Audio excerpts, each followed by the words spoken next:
Hello everybody, how you doing? I wanted to do a very quick, short and quick video about a game that just got a shadow drop on the Switch today. We had the announcement in the Nintendo Direct Mini. It's called Little Noah, Scion of Paradise from a studio called Cygames, which based on a little bit of research, it seems like they've done a lot of mobile stuff. They have done some work for console before. And now we have this on the Switch right away. I thought that it looked like something that I would want to check out. Just yesterday, literally yesterday, I was working on a video about Have a Nice Death, which is a sort of similar game in terms of structure. It is a 2D platforming hack and slash roguelite. The biggest difference I can say here, apart from presentation and controls, which I'll get into shortly, is just that you don't actually attack enemies directly. Like, it does feel like you are for the most part, but actually what you're doing is using these little creatures called lilliputs. This is how you manage them here. And you can give them gifts and stuff and bond and things like that. But anyway, so these creatures, which fill up that bottom bar there, actually do the attacking for you, and they kind of cycle through. You can change their order and everything. But in terms of the actual structure of the game, like I said, roguelite, there's tons of stuff to upgrade in terms of like permanent upgrades and stuff. Boosts to your base stats, different items that you could get heading into a run. So really not terribly different from tons of other roguelikes and roguelites that we've seen in recent years. Dead Cells is kind of the key one in that category, isn't it? We've seen a lot of them, and this one isn't extremely different. However, one of the best things I think I can say about it so far is just that it's genuinely fun to collect stuff, to have your upgrades, even just your temporary upgrades that you get during the course of a run. It's fun to experiment with different little lilliputs. I haven't been playing that long, so I haven't collected all that many, of course.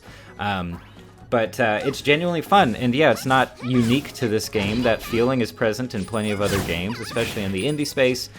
But this one in particular, I've been enjoying. It's not blowing my mind, and one of the biggest critiques I have of it so far is just controls, honestly, especially coming after a game like Have a Nice Death, where the controls are so snappy and responsive, and they feel excellent from the first second you play.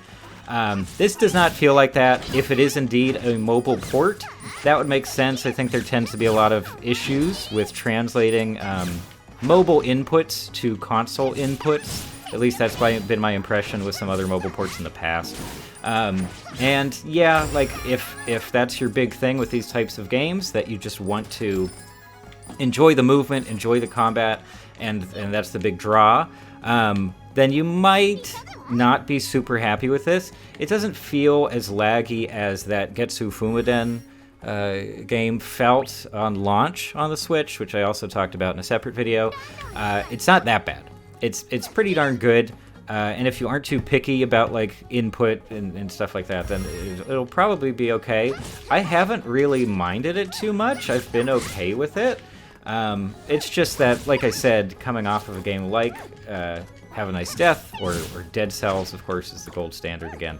Those games just feel so great all the time. You always feel like, mistakes are your fault. This isn't quite there. It's not quite on that level.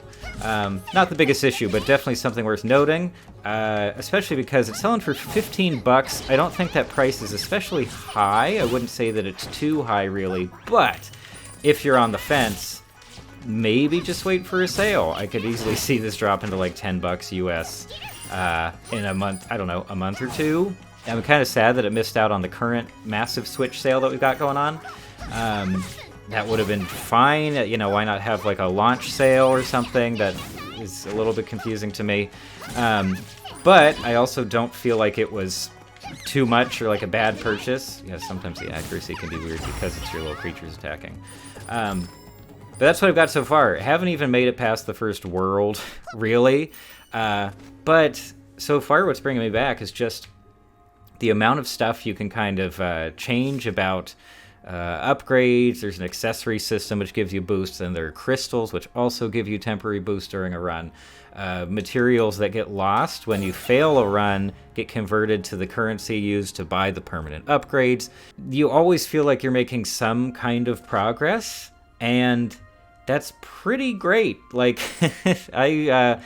it's simple. It's a tried and true game design tactic.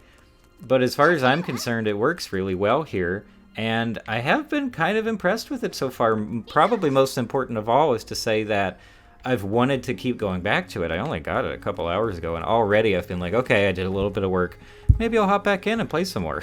And that's part of the magic of the Switch in general, obviously. Oh, I have a key, yeah. But, yeah, it just brings me back around. Something else I'd like to compare it to, especially because it's from a Japanese developer, is the game Lapis Labyrinth. If you've played that game, then you probably understand how, like, just spectacle and loot and almost this sensation of, like, materialism can also be great motivators to keep playing a game. And I kind of get a similar vibe here. It's not as flashy as Lapis Labyrinth. The art isn't quite as interesting as it was in that game. But yeah, again, just the amount of stuff you can upgrade. The number of Lilliputs that they're saying you can unlock is pretty large. You got challenge stages or optional challenges and things. There's a lot to do. It feels good to play. I love the roguelite structure in particular as compared to roguelikes because, yeah, the progress again. It does get easier as you keep playing, and I don't mind that one bit. So yeah, I don't know. I guess there's more I could say in terms of details, but again, this is just super quick. Really wanted to share some thoughts early on, and hopefully, who knows, maybe I can get this out somewhat early. And, oh, I already have HP. And maybe we'll get some kind of views on this video. Anything's possible, right? But yeah, I think that's about it for now. That is Little Noah subtitle that I've already forgotten. And I'm pretty happy with it so far. I feel like I'm going to be sinking a lot of time into it. So here we go. Sorry to the rest of my backlog. But yeah, that's all for now. Thanks for stopping by.